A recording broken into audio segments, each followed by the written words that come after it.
भारत में लाखों लोग हर महीने सैलरी का इंतजार करते हैं। सैलरी अकाउंट में आती है और कुछ ही दिनों में ईएमआई, किराया, बिजली बिल, मोबाइल रिचार्ज, राशन और बाकी खर्चों में खत्म हो जाती है। और फिर इंसान सोचता है कि मैं इतनी मेहनत करता हूँ, फिर भी मेरे पास पैसा क्यों नहीं बचता।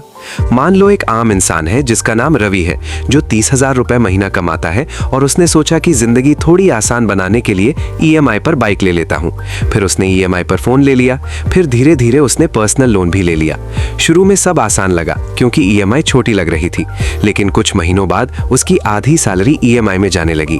अब रवि के पास घर चलाने के लिए बहुत कम पैसा बचता है और यही गलती भारत में बहुत लोग करते हैं, क्योंकि हमें बचपन से पैसा मैनेज करना नहीं सिखाया जाता, बल्कि हमें सिर्फ कमाना सिखाया जाता है।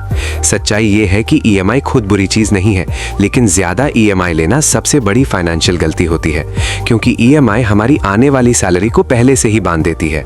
अगर आप ईएमआई लाइफ से बाहर निकलना चाहते हो तो सबसे पहले आपको सच का सामना करना होगा और अपनी सारी ईएमआई की लिस्ट बनानी होगी। आपको लिखना होगा कि किस बैंक से कितना लोन है, कितनी ईएमआई जाती है और कितना समय बाकी है। जब आप पूरा सच देखोगे तभी आप सही प्लान बना पाओगे।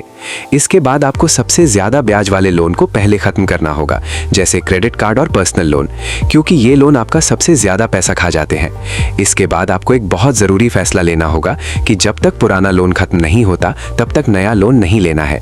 चाहे फोन पुराना हो जाए या बाइक पुरानी लगे, लेकिन नई ईएमआई शुरू नहीं करनी है, क्योंकि हर नई ईएमआई आपको और ज्यादा फंसा देती है। अगर आपके पास बोनस, ओवरटाइम पैसा या कोई साइड इनकम आती है तो उसे खर्च करने के बजाय लोन खत्म करने में लगाओ, क्योंकि जल्दी लोन खत्म होगा तो जल्दी फ्री हो जाओगे। इसके बाद आपको सेविंग शुरू करनी होगी, चाहे छोटी ही क्यों ना हो, क्योंकि सेविंग आपको इमरजेंसी में नया लोन लेने से बचाती है। आपको कम से कम 3 से 6 महीने का खर्च सेविंग में रखना चाहिए, ताकि अगर नौकरी चली जाए या कोई मेडिकल इमरजेंसी आ जाए तो आपको नया लोन ना लेना पड़े। आपको अपनी लाइफस्टाइल भी कंट्रोल करनी होगी, क्योंकि कई बार लोग दिखावे के लिए ईएमआई लेते हैं, जैसे महंगा फोन, महंगी बाइक या जरूरत से ज्यादा खर्च। लेकिन सच्चाई ये है कि अमीर लोग दिखावे पर नहीं बल्कि इन्वेस्टमेंट पर पैसा खर्च करते हैं। अगर आप सच में ईएमआई लाइफ से बाहर निकलना चाहते हो तो आपको 50-30-20 रूल फॉलो करना होगा, जिसमें 50% पैसा जरूरतों पर, 30% इच्छा पर और 20% सेविंग या लोन खत्म करने में लगाना होगा। याद रखो, फाइनेंशियल फ्रीडम एक दिन में नहीं मिलती, लेकिन सही प्लान और डिसिप्लिन से जरूर मिलती है। अगर आप आज फैसला लेते हो कि अब मैं फालतू ईएमआई नहीं लूंगा और धीरे धीरे अपने सारे लोन खत्म करूंगा, तो आने वाले 2 से 3 साल में आपकी जिंदगी पूरी तरह बदल सकती है। और जिस दिन आपकी सैलरी आएगी और उसमें से कोई ईएमआई नहीं कटेगी, उस दिन आपको असली फाइनेंशियल फ्रीडम का एहसास होगा। इसलिए आज से फैसला लो कि ईएमआई के लिए नहीं बल्कि अपने सपनों के लिए काम करोगे।